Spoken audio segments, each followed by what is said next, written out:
আমি একজন মেডিকেল ছাত্রী, খুবই সাধারণ, সব দিক থেকেই পড়াশোনা, টাকা পয়সা, বিশেষ করে চেহারা ডার্ক শ্যামলা, মাঝারি হাইট ধরনের। আমার চেহারা নিয়ে আমার কোনো ক্ষোভ নাই, কিন্তু যেহেতু বিয়ের সময় হয়েছে, আমার আম্মু আমার চেহারা নিয়ে বেশ হীনম্মন্যতায় ভোগেন। মুখের উপরেই বলেন, যেহেতু আমি অসুন্দর, কোনো ভালো যোগ্য পাত্র আমি পাবো না। আমার কোনো প্রশ্ন নাই, তবে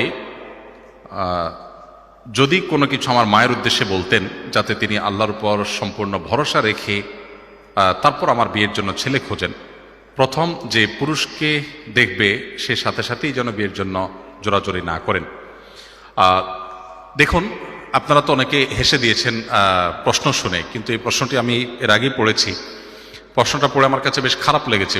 ভেবেছি যে এখানে 100-150 প্রশ্ন আছে, যদি 10টা প্রশ্নের উত্তরও দিই তাহলে এই বোনটার প্রশ্নের উত্তরটা দেব।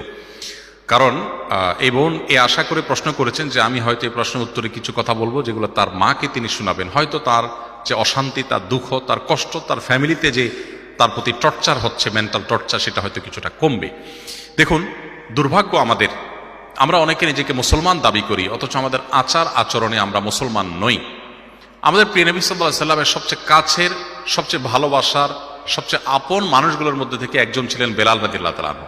বেলাল রাদিয়াল্লাহু তাআলা আনহু কিন্তু একসময় কৃতদাস ছিলেন, আবার গায়ের রং ছিল কুচকুচে কালো, নিগ্রো।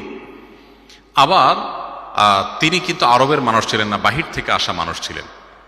এতগুলো তখনকার আরব, বিশেষ করে ইসলাম পূর্ব আরবের মানুষের মধ্যে যে মানুষের প্রতি ঘৃণা প্রকাশের যে কারণগুলো আছে, তার সবগুলো কারণ বিদ্যমান।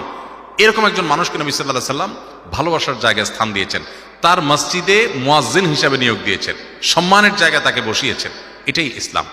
অতএব কারোর চেহারার অসৌন্দর্য বা চেহারার কাটিং ভালো না, বা গায়ের রংটা হয়তো শ্যামলা বা কালো, এ কারণে কাউকে যদি তাচ্ছিল্য করা হয়, তাকে যদি অপমানকর কথা বলা হয়, মন খারাপ হওয়ার মতো কথা বলা হয়, সেটা যদি খোদ বাবা মাও বলেন, তাহলে এই বাবা মা আল্লাহর কাছে পাপিষ্ঠ এবং অপরাধী হিসাবে বিবেচিত হবেন এবং কিয়ামতের ময়দানের বিচার হবে। মেয়ে হয়েছে দেখি যা তা বলবো, ছেলে হয়েছে দেখি যা তা বলবো, এত সহজ না।